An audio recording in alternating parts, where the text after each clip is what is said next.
Hi, everyone. Welcome. I'm Curt Columbus. I'm the artistic director of Trinity Rep. Hey, Peter, why don't we cue Kristen first? Good evening, folks. Welcome back. This is your half-hour call. Half hour, please. Half hour. And I'm just so excited that I jumped the gun on Kristen. She's never going to let me live it down. We are so lucky to be here for your half-hour call tonight. Our show is sponsored by Washington Trust. Thank you to Washington Trust for supporting this program and keeping us going in this very difficult time of COVID. So thanks, Washington Trust. I am very fortunate tonight to be joined by my three guests. First, Mr. Timothy Crowe. Tim Crowe joined Trinity Repertory Company in 1970 as an apprentice. He has played Scrooge over 20 times. Timmy, thank you for being here. Thank you, and hello, everybody. Next, we have Mr. Mauro Hantman, who has been a company member since 1997? Well, 99, really. I did my first show in 97. You did your first show, and he's been on Trinity stage since 1997.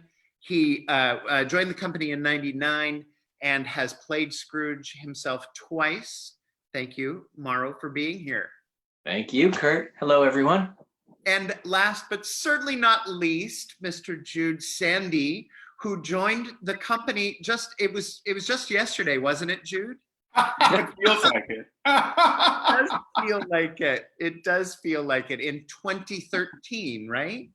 2016. 2016. Yeah. See, so yesterday in our terms. And he has most recently played Scrooge for us last year in 2019. Welcome, Jude. It's a pleasure to be here. Hi, everybody. So we're so fortunate. We're going to have a conversation about Christmas Carol. We're here with the Three Scrooges. We have so many other Scrooges to choose from, but I love these men, and I wanted to spend an hour with them. Peter, we're going to start with a clip that is from Fezziwig's party. So Christmas Carol has certain things that happen every year. And every year we do a big dance number in the past stave at Fezziwig's. This year, all three of these men were in this particular scene, in this particular dance. So Peter, if you would, from 2019's A Christmas Carol. Come on, Ebenezer, follow me!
phenomenal. I know it's exhausting just watching it, right? Well, it's a little nerve wracking.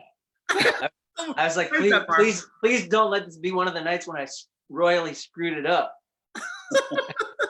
Well, we Like, don't drop the cup. Don't drop the cup. Don't drop the cup. you guys said that the cup thing was hard, right? Oh, Oh yeah, that was unbelievable. I never got it right, I don't think. Well, No, fun. you did this one. I just remember watching that this last year, and it was such a joyous moment. Whose idea was that? Tavon choreographed it, so it was all Tavon. Tavon Gamble did a wonderful job, really super job with it. Brilliant, Yeah. talented Yeah. man. So usually what tends to happen with Fezziwig is that there's that long string of music, and as someone who's choreographed it twice before, usually you know go with the musical director and go, so we can cut this to like half, right? And be merciful on everyone. Yeah. And Tavon Gamble, being the incredible man that he is, goes, oh no, we're using all of it, and we're dancing in all of it. I'm like, okay. didn't he all add right, more? hold your breath. Go. I'm sure he added more music. It's what is so great, and of course for the folks who are watching, Tavon was Charles Darnay in Tale of Two Cities. He's been with us at Ragtime, Little Shop of Horrors. He's done so many shows with us. A brilliant actor, dancer, singer, but then choreographer. And the thing that I love about the choreography in this year's, in so many of the Fezziwig numbers, but this one was just surprising all the time. There were new things happening all the time, right? Yeah, it really, so many people commented on that particular Fezziwig because it was a real production number. Yeah. It really was, yeah. The little kids have their own, I mean, that's why I wanted to play that clip, is like, and they were good, you know? Yeah. It was great. It was really The kids are always delightful. They just, you know, they come in very shy the first day and kind of hemming and hawing and looking at the ground. And then by the time we start running, they've taken the place over. You know, they just really. And one time, this kid, he came up to me on Christmas Eve and he said, I have a Christmas present for you. And I said, oh, well, thank you very much. And he gave me an 8x10 headshot of himself. Oh no. One of my favorite stories from this last year, because Vivian Thorne, Stephen Thorne and Angela Brazil's daughter was in it, played Mauro's daughter. And Steve told the story of they're in rehearsal and he like was trying to go over and interact with her, like, hi, we're on stage together as actors. And she was like, oh, Dad, you know, just having none of, you know, I act with other people, not with me. It's one of my favorite things about Christmas Carol, as you mentioned, are the kids in it.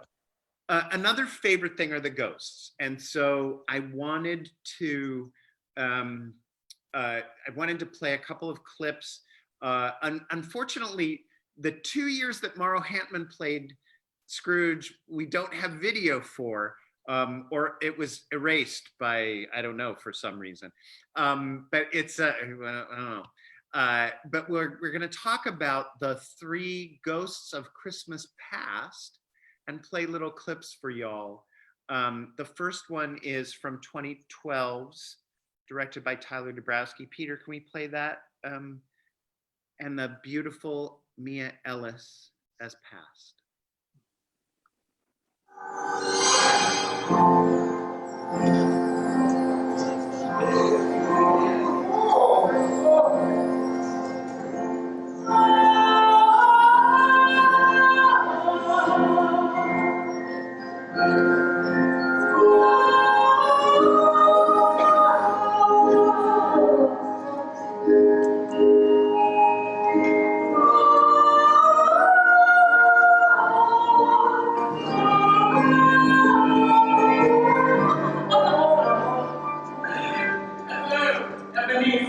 Are you the spirit whose coming was foretold? I am, but who and what are you? And the ghost of Christmas past. What about now? Your past. What business has brought you here? Your welfare. I suppose think that a night of unbroken rest might be more conducive to that. Your reclamation, then. Take heed, rise, and come with me. Oh, but I'm mortal. I'm liable to fall. Then, touch of my hand upon your heart, and you shall be upheld in more than this. Great. Company member Mia Ellis as the Ghost of Christmas Past with Timmy. So Tim, you've done this show many times. What is it about the ghosts that audiences respond to? Well, I think that, first of all, I was scared to death on that swing. I have a problem with heights. Yeah. And one year when Adrian directed it,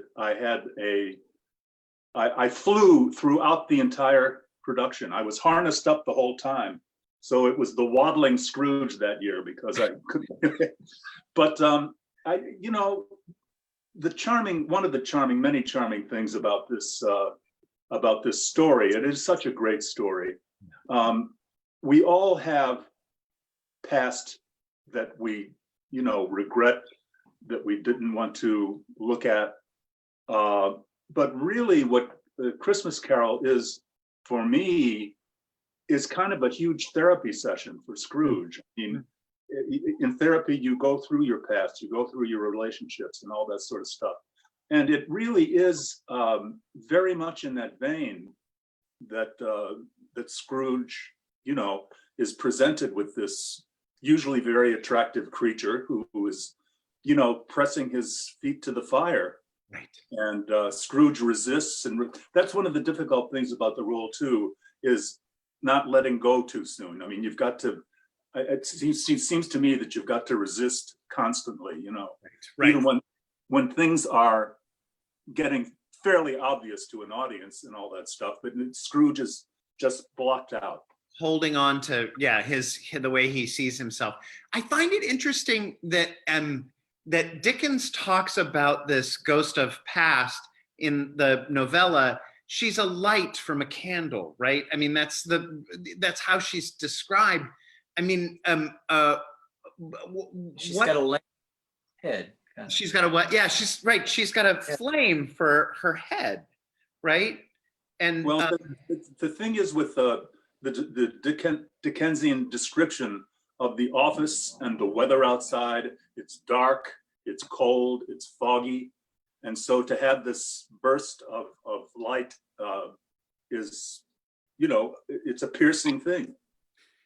It's also, I just find it surprising because you think Ghost is going to be in darkness and she brings light, right? Yeah. I mean, it's fascinating. Peter, can we show the image? This is from the year that Mauro did Christmas Carol. That was Annie Scaria as the Ghost of Christmas Past.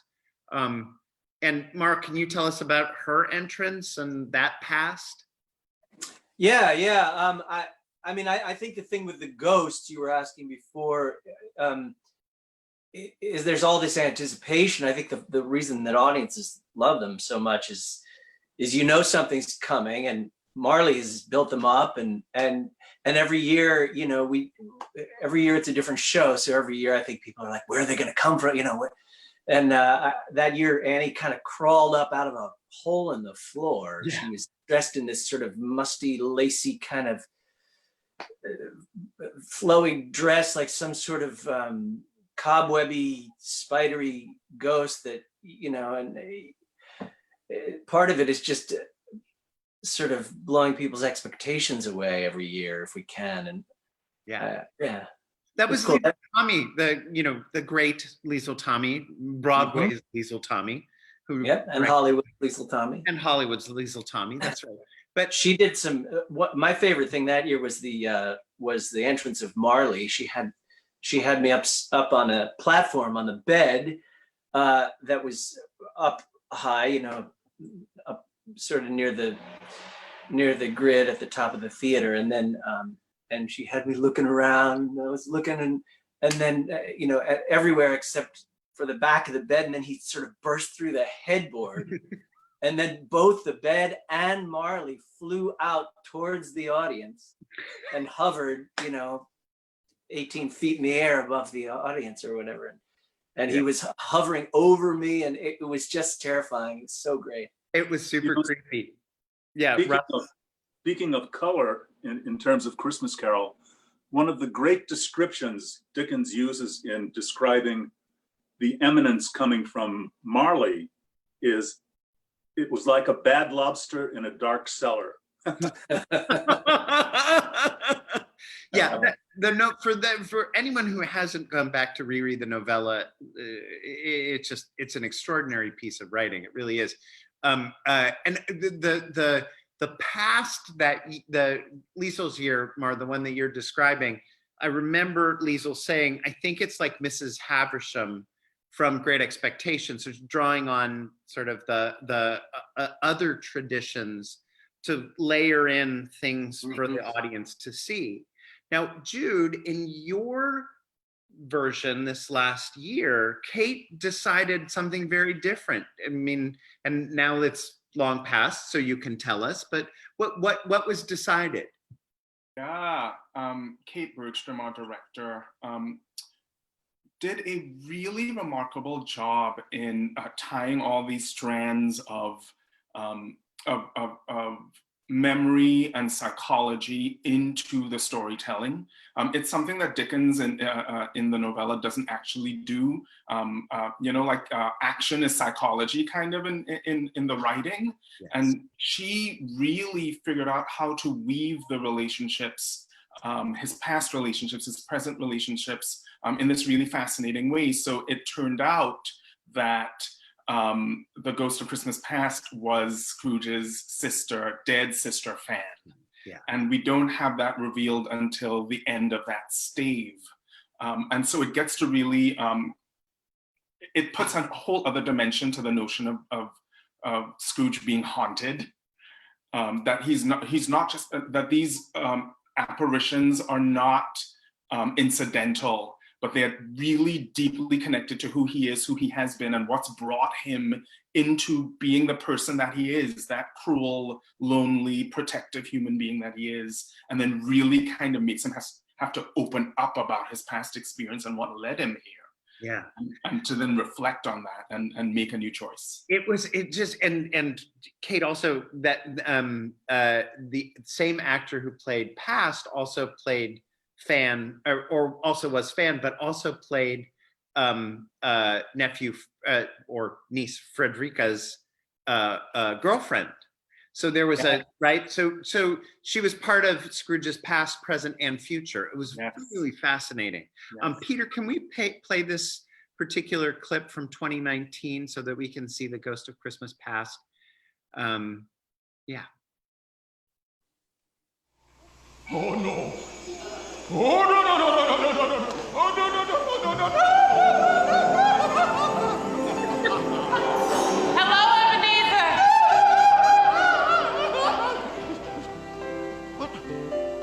Are you the spirit whose coming was foretold to me? I am. Oh, who or what are you? I am the Ghost of Christmas Past. Oh, long past. No, your past. Oh, what business has brought you here? Business? Your welfare. Oh, I am much obliged, but I cannot help but think that a night of unbroken rest would have been more conducive to that end. Your reclamation, then. Oh, Spirit, I beg you, you are quite bright. If you could remain covered. What? Would you so soon put out with worldly hands the light I give? Well, the darkness is cheap, and I like it. I love that line. And that's not always in there, but that's from the novella, and it's a great Scrooge line, right?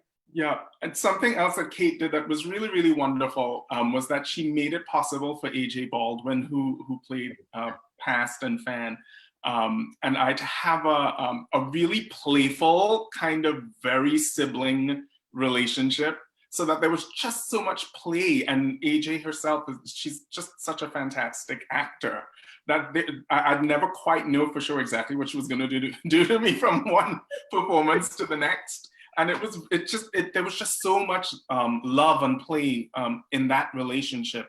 It really gave me something to hold on to and to be driven by. It So was really a remarkable experience to work with them. that's actually the next thing that I want to talk about with all three of you. Before I do that, I want to say to those who are watching, if you have questions, put them in the chat and we'll get them and we'll answer them at the end of this particular section. So anyone who has questions for my wonderful guests, please put it in the chat and we'll answer them. Jude, you're referencing some of the acting challenges that are inherent in the role, right?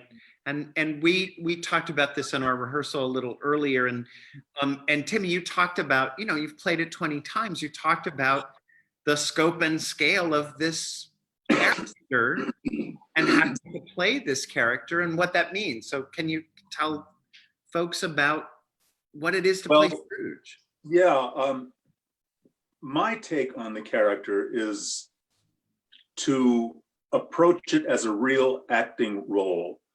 In other words, the office scene is the only time we get to see Scrooge, what he has become.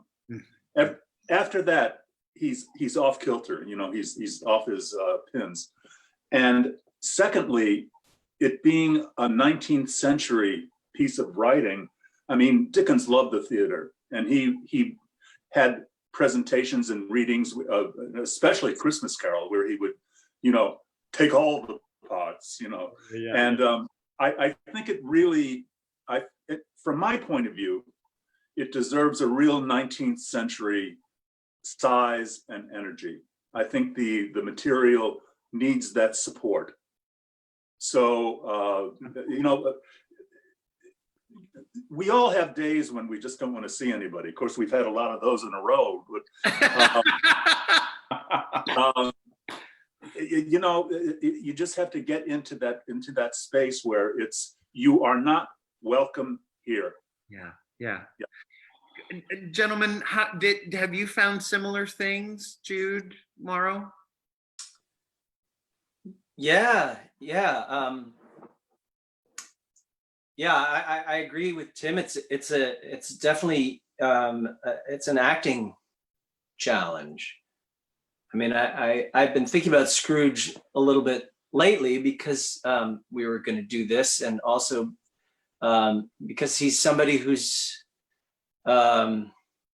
intentionally isolated himself from society. Mm-hmm. And like we are all doing right now. maybe not so intentionally, but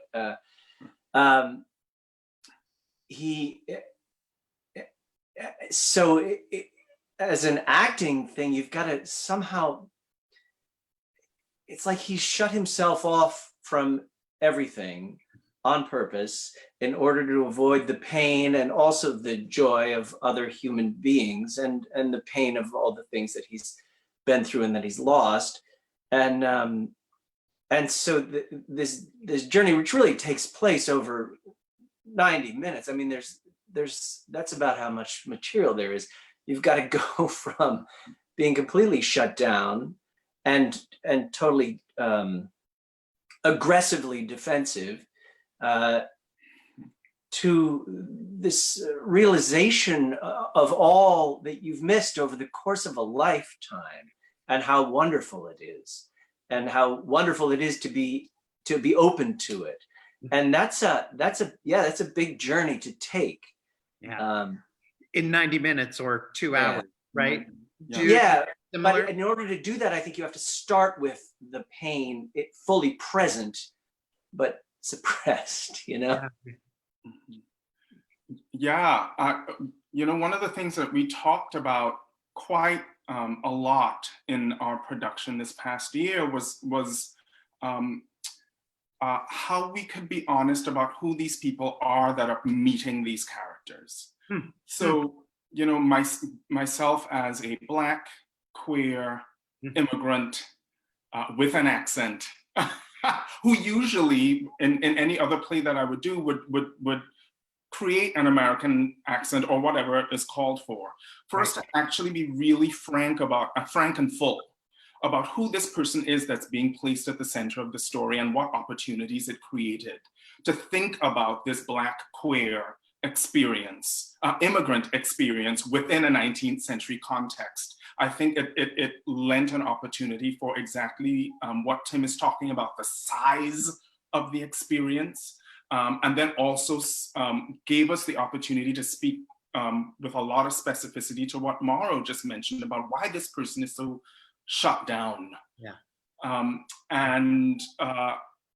You know, as someone who's been harassed in my life, Yeah. to be able to actually have a lot of empathy for this person and consider what those things were, what those moments were in his life that led to the place where he feels like he cannot open up to anyone, and that just gave us a lot to work with. Yeah. And a lot to stew in and a lot to launch off of. Jude, you're talking about this, and I'm thinking, you guys, about that moment that is so powerful. Every year is the little boy version of Scrooge at the schoolhouse. When right, and you're talking about feeling outside, feeling abused, alone, and then how that shapes the man that Scrooge becomes. Like Dickens shows us that, because he says this is what happens to people like that, as opposed to this is a bad person who is irredeemable. I'm aware of that as the three of you are talking, that moment is just so powerful. Well, you know, it's interesting because it seems to me that Scrooge, very early on, decided what his inner life would be. Because in the scene with the sister, she says, "Father is different now. Yeah. He's changed. He wants you to come home and he wants you to be a partner, you know, in business." And so Scrooge is accepted as a young person, but that's not enough. Yeah. You know, that's not enough. I mean, he's determined to cling to this this initial abandonment by his father, and of course the early death of the mother. Yeah. So which he then repeats with the death of his sister, right? So it's it's so interesting. I'm getting a ton of questions, y'all. I just also want to say, Kate Bergstrom just texted me and said, "This is such an amazing conversation." I just love it. I love it. I know, the great Kate, and the clips. Hi, Kate. Yeah, the clips that we're playing are not just from this 2019 production and Liesl Tommy's production, but I have to, and we're going to see the next scene from 2012's production that Tyler Dabrowski directed absolutely beautifully. It's just stunning. So Peter, can you play us that clip and we'll watch that? This is from the 2012 production of A Christmas Carol. And I think I skipped over something, so I made it hard. Thanks, Pete.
beautiful. So beautiful.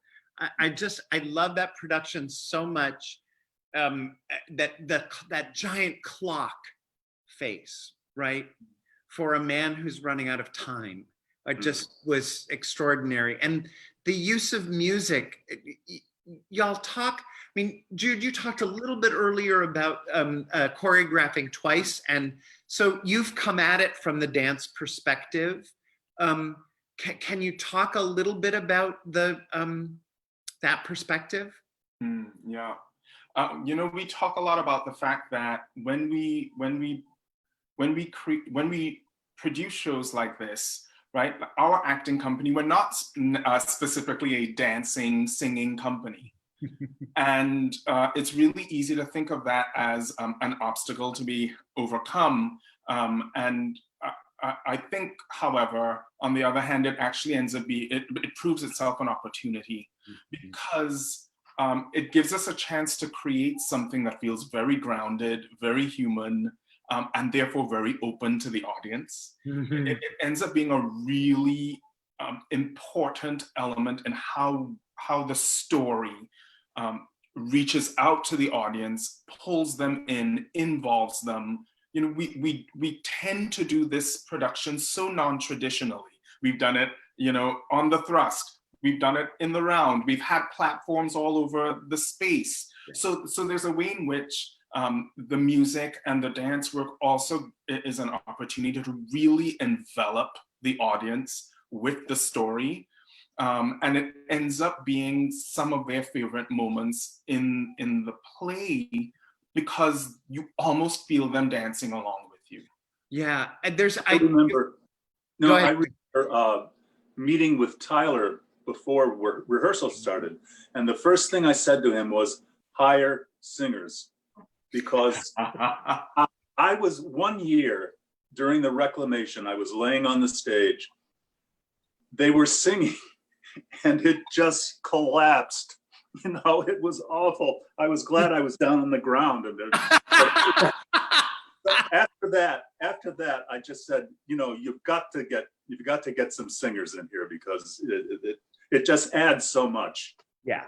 You know, Curt, we reinvent it every year or reimagine it, and for years we did the Dee Dee Cummings music, and that would change every year too. But now that we're doing a new version of the script, we're not as tied to that, and I feel like the choice of the style of music and the origins of the music and the orchestration of the music every year now is such a huge part of the way that the director can define the tone of the show. Yes. And what the story is that we're trying to tell with this particular production. I kind of feel like the music and the musical choices have kind of exploded over the last decade or so, which is great. It's very different every year now. And we're going to see that at the very end of the show tonight. I'm going to play the Joy to the World from 2019, the final sequence, because it's just so joyous. And Mauro, it speaks exactly to the point that you're raising. We're not just tied to 19th century carols or even early 20th century carols, but this is something, you know, of Christmas of the last 50 years, and it's in the show, and it's beautiful. It also, that clip is great because you can see the entire audience of kids, and the camera pans over the audience, and you're aware how much they're a part of the story. Yeah. Right? You guys, that's the thing, Timmy, I've seen all three of you do this where you kind of bust through that fourth wall, because Scrooge's awakening of self allows him to really take in the audience, right? No, absolutely. Absolutely. That's what it's about. Right. You know, I mean, it really is about him opening up to the world and to other people. Yeah. And seeing them. And seeing them there. Yeah. They've been there all along, but he sees them. You know, it's the opportunity. You guys said, as we're thinking about, I want to do Christmas Carol so bad this year, and it's hard, right? Because everything is sort of working against that. It's hard to imagine a socially distant Christmas Carol. Yeah. Because it can only happen in the theater, where Scrooge looks around and goes, "Oh, you all have been here all along. Mhm.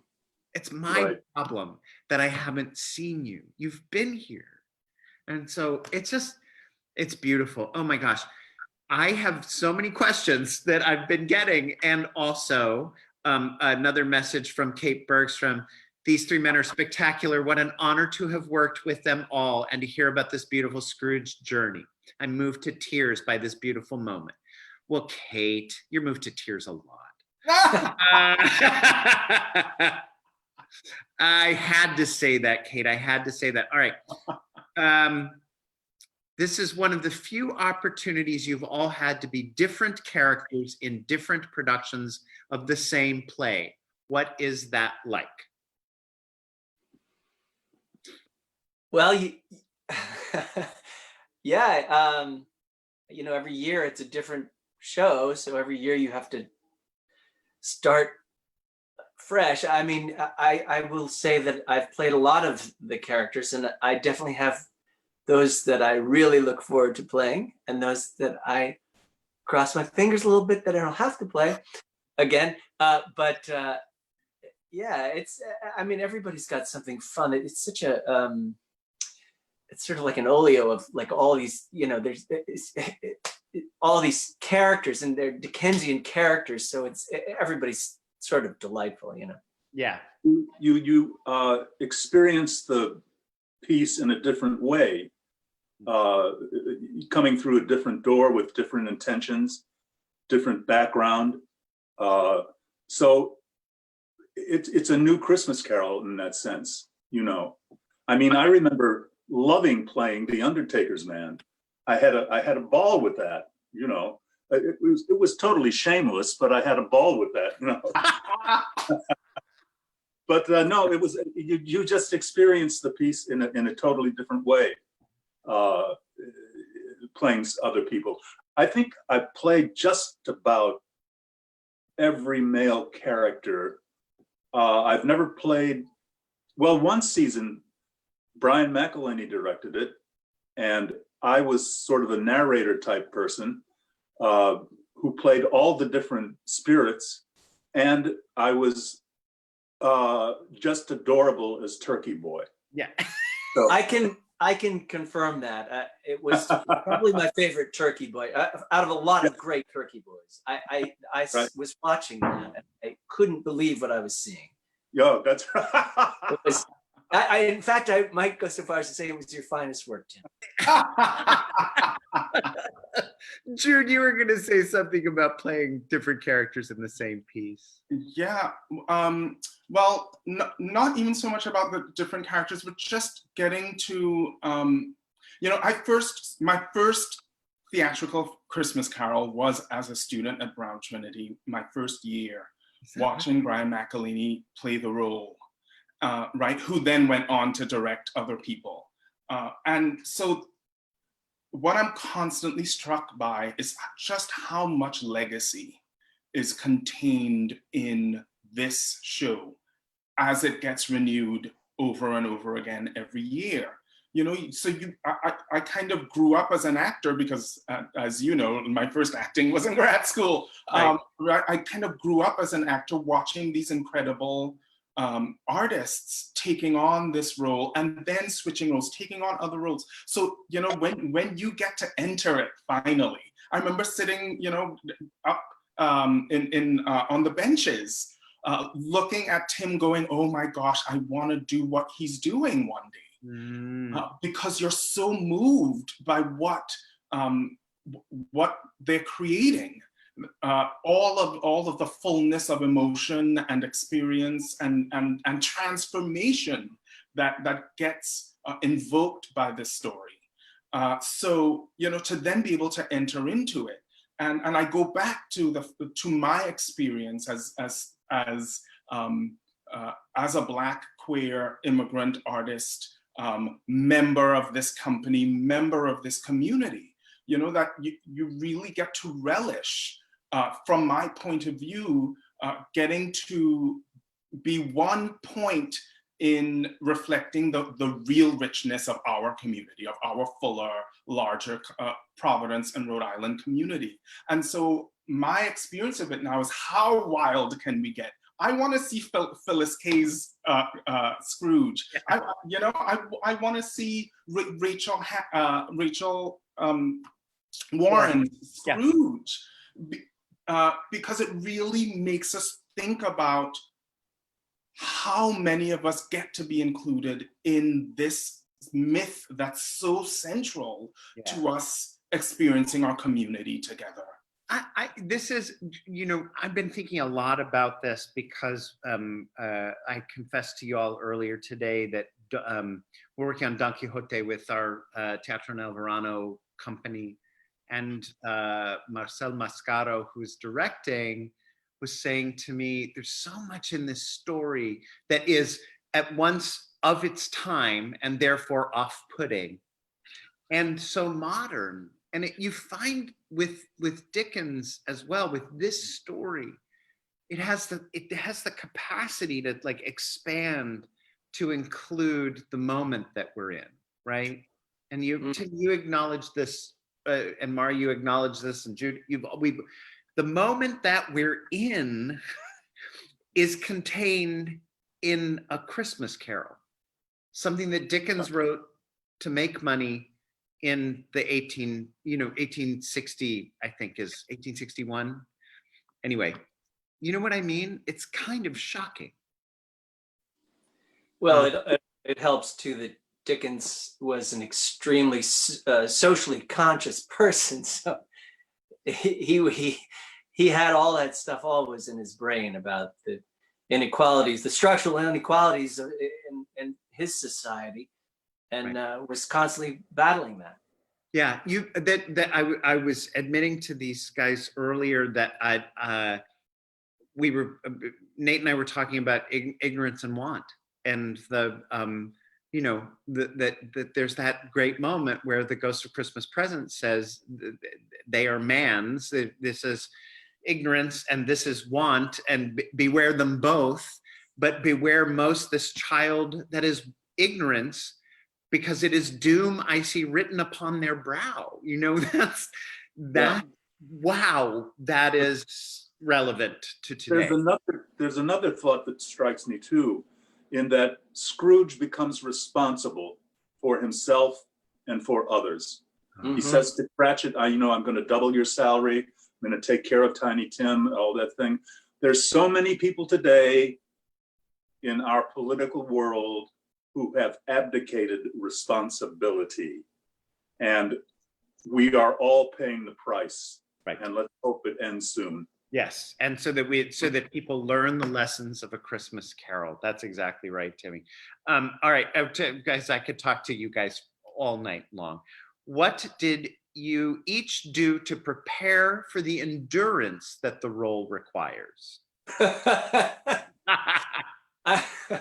I'm laughing because there was one night, it was the 2010 Christmas Carol. That was the one where we were shivving each other, right, Jude? Yes. There was a group of Jude was Ghost of Christmas Present in that one, right? He was. Yeah, the whole cast was. We had this whole secret life on stage when people weren't looking, of pretending to shiv each other. But there were these guys who were in the grad school, and they were laughing at me one night because I think I was running late, and I was hungry, and I was in Seekonk, and so I stopped at Taco Bell and showed up with like 6 tacos, which I ate at about 15 minutes before the show. Oh! So dong, ding dong. I remember Rich just standing in my dressing room door going like, oh my God. Really? And Matt, maybe it was Matt Clevy, I don't know. But so that was my preparation, I think. maybe the nadir of my preparation. Wow. I'm so trying to figure out how anyone did it. Like, how did y'all do it without an intermission, Tim? That's what I want to know. You got to pee before you start. When we did it this year, I was like hand over fist pulling myself up the stairs during intermission. So how did you do it? How did you? Well, you know, I've always been an admirer of Laurence Olivier, and he was always very high on actors being in shape. You know, obviously not Arnold Schwarzenegger shape, but so I've always been careful to, you know, to stay in some kind of physical shape because you really need it for that. And also one time when Oscar was here, he came up to the dressing room and said, "We're going to take a vote. I'd love for you to do a third performance on a certain day." So we took a vote. Everybody was saying to me, I was playing Scrooge. I said, you know, it's going to be fine and everything else. Starting that third performance was close to an out-of-body experience. Oh my God. It was unbelievable. I mean, it was total Twilight Zone. And so we did 3 in one day of the 90-minute version. So, we used to have 2 casts, and so we could do a maximum of 20 shows a week, 10 shows per cast. And there was this one musician, Kevin Fallon, who used to play all the shows, and he would play both casts of shows. And you never saw a human being get out of costume and into their street clothes and out the door faster. I mean, we would still be coming up from the curtain call and he would be headed out the back door. But I think that there's a thing. I mean, you have to pace yourself. You have to be in shape. You have to drink water, but don't pee beforehand. But I think once you start there, hopefully you've built wayposts or milestones along the way that I mean, there are moments like when you see the kid version of yourself, or when you break up with Fan, or you know what I mean with Belle, you don't break up with Fan, that would be weird. Or you know when Fan is going to die, and that or moments of joy that as an actor, if you're experiencing those in any way that's remotely close to real experience, that energizes you. And so once you get going, it's like the show kind of takes you forward, and it rolls. It is fast.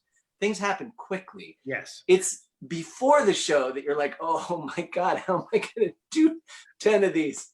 So maybe, Jude, in answer to your question, maybe the intermission is not a favor in the sense that, because you stop, and so then you're like, oh God, I don't know how I'm going to keep climbing this. And you also stop at the end of the past stave when you've broken up with Belle, when Fan has died. You know what I mean? Yeah, he's pretty demoralized. Right? It's really, I don't know. Maybe. But I just want to co-sign to Mauro about that this, Scrooge doesn't leave the stage and it seems to be all about him, but this show really is a testament to ensemble energy, because you can be in the depth of exhaustion, but the ensemble, the kind of ensembles that get built for this production at Trinity Rep, the beautiful energy, the kind of generosity that everyone's constantly playing with. You can be in the depth of exhaustion and people come on stage and you see them bringing on so much life and vitality and joy and generosity that you have no choice but to be able to breathe deep and just kind of have that all filter through you. Like you empty out and they just fill you right back up and you keep going. And I think it's one of the things, it's one of the ways, or one of the examples of when I most appreciate what's special about our theater. Yeah. And the community spirit that is part of the Trinity Rep family, because it feels very special. It does. And I'm I keep thinking back to like the last couple of years, the things that stick out to me are not always the showiest moments. Like Mauro, was it Mr. Macabre last year? Is it Macabre that Yeah. you're right? I mean, that storyline was devastating, right? And and had never been quite as full as in that production. But Well, Kate built that. I mean, she built that out of nothing, out of scraps from Dickens. You know, right? It's great. It was a lovely little addition. Well, and that's what I mean with Jude is the thing that Jude that you're referencing is that it's literally like this. It's this quilting circle every year where everyone comes together and they take the pieces and they sew it together into something new and beautiful. It's just remarkable. Okay, another question. Do you three enjoy doing comedy more or more serious drama or both?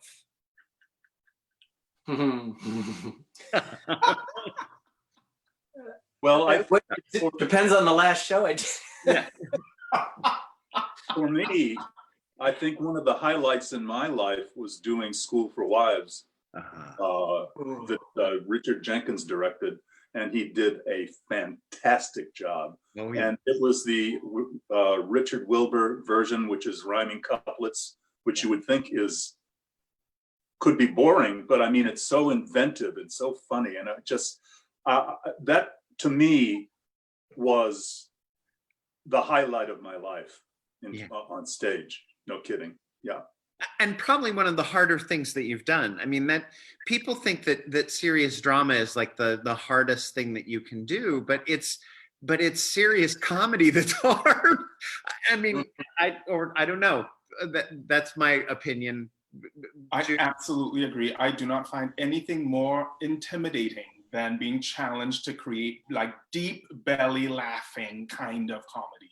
It's so it requires so much skill, coupled with so much heart, and it looks easy, but it is so hard. And it's as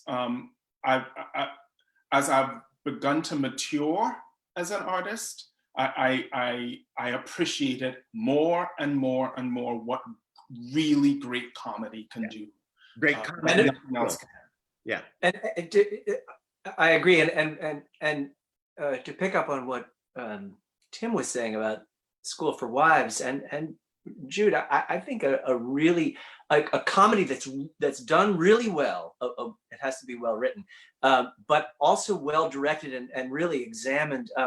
You can go places in terms of revelation about the human condition that are hard to beat with a tragedy, or I mean, there's places that you can go with a particularly like a good dark comedy that it can be shocking. And Jenkins appropriate, Mark. Think of that. I mean, that. What'd you say? Appropriate the Brandon Jenkins play. That thing is eviscerating, you know. And people there was like a wall of laughter for that, but for the actors, we had to go to the deepest, darkest places as fully as we could and believe it. And it's a little easier with a tragedy because it's all right there, and you know. A School for Wives is devastating. I mean, right, Timmy, the guy you play in that, he gets publicly humiliated. He's a control freak, you know. And to see him get his comeuppance every single time. I mean, Love it. You really do have to go to dark places. I also was thinking of, you know, great comic performances within dramas, and thinking of Ricardo Pitzwiley in Radio Golf, and the way that he would walk in, he would make everyone lose their minds with laughter, and then he would pull the rug out from under them, and you go, oh, well, that's the skill of an actor to bring us to a really, Mark, to your point, really serious place through comedy, right? And that's the kind of thing as an audience member that you remember. Yeah. I mean, that's the kind of thing that sticks with you. Yeah, forever, ever and ever and ever. So do each of you have favorite actors who have played the role of Scrooge? And it could be, I guess, I mean, I mean, maybe you'd say myself. I don't know. I have to say that I thought that Jude Sandy was brilliant this last time. I sat on stage, and I didn't sit. I mostly danced and moved around and carried things, but and watched him doing what he was doing every night and just bringing his fullest self. And I was moved by your performance, Jude. I thought it was great. And I grew up in the theater watching Tim do it, so he's like the gold standard as far as I'm concerned. Yeah. You know, in years past, Ed Hall, who was a Black actor with us for many years,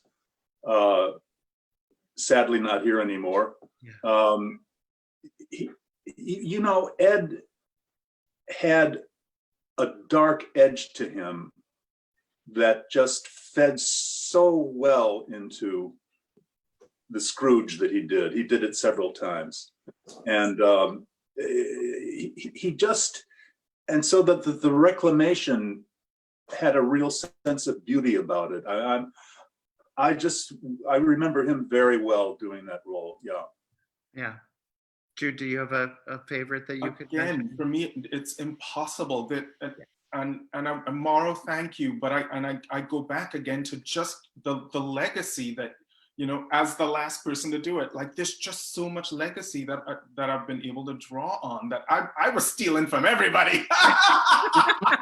Like, you know, like I have real specific moments that I was stealing from Mauro, that I was stealing from Tim, that I was stealing from Joe Wilson Jr., that I was stealing from Brian McElhaney. Like for me, it's just impossible. Each one of them like have created such signature interpretations that I couldn't choose. I couldn't begin to choose. I just kind of revel in all of it and bathe in it because it's such a legacy.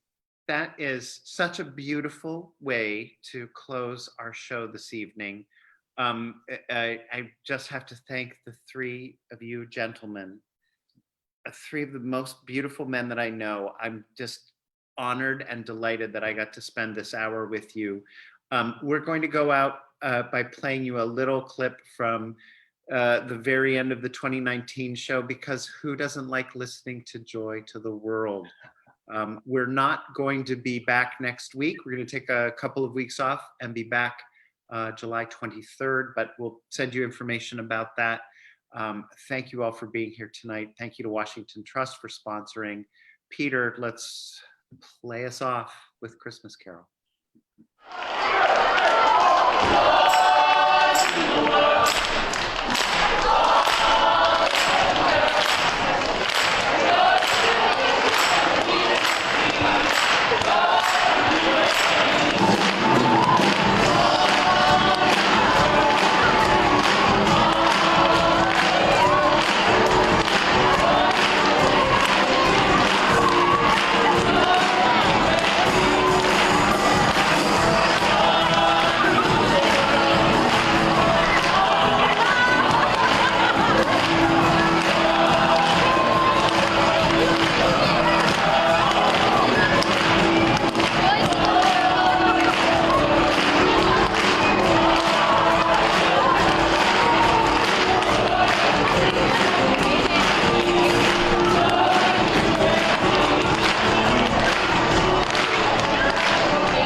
Thank you, everyone. Good show. That is it for this week.